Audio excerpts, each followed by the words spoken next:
تعطل 156 مشروع عمومي بكلفة جملية تناهز 20 مليار دينار بسبب إشكاليات عقارية وتعقيدات إدارية، حسب ما أكدوا اليوم كريم الجموسي كاتب الدولة الأملاك الدولة والشؤون العقارية على هامش حضور ندوة حول إصلاح قانون الانتزاع للمصلحة العامة. تفاصيل مع خلود المجدري.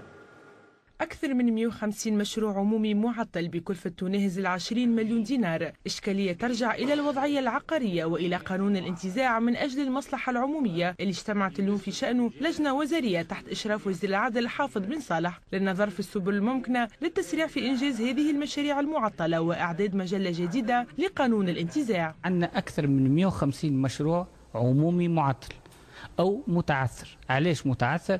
لأسباب راجعة لإجراءات في بعض الأحيان متشعبة وطويلة، وأجال كذلك طويلة، وهذا اللي يخلينا اليوم مسألة التحوز في العقارات اللي المزمع انتزاعها تثير مشكل كبير. وزير العدل حافظ بن صالح اعتبر أن قانون الانتزاع من أجل المصلحة العمومية في صيغته الحالية لا يساعد على التسريع في إنجاز المشاريع، وقال أنه يجب تطويره لفائدة المنتزع منه، معتبرا في ذات السياق أنه ما يعطل إنجاز هذه المشاريع هي مسألة التحوز بالعقارات الضرورية. الانتزاع للمصلحة العامة، نعرفوا اللي في المصلحة الانتزاع هذا فما المصلحة العامة ومقتضياتها، لكن فما كذلك حقوق المالك اللي لابد أن يتم ضمانها في المشروع اللي هو الآن بصدد الإعداد. 75 مليون دينار هي قيمة الخطايا اللي تكبدتها الدولة بسبب تعطيل عدد من المشاريع وتأخيرها. الخطايا اللي قلنا في الطرقات والسيارات الكل ما يقرب على 75 معناها مليون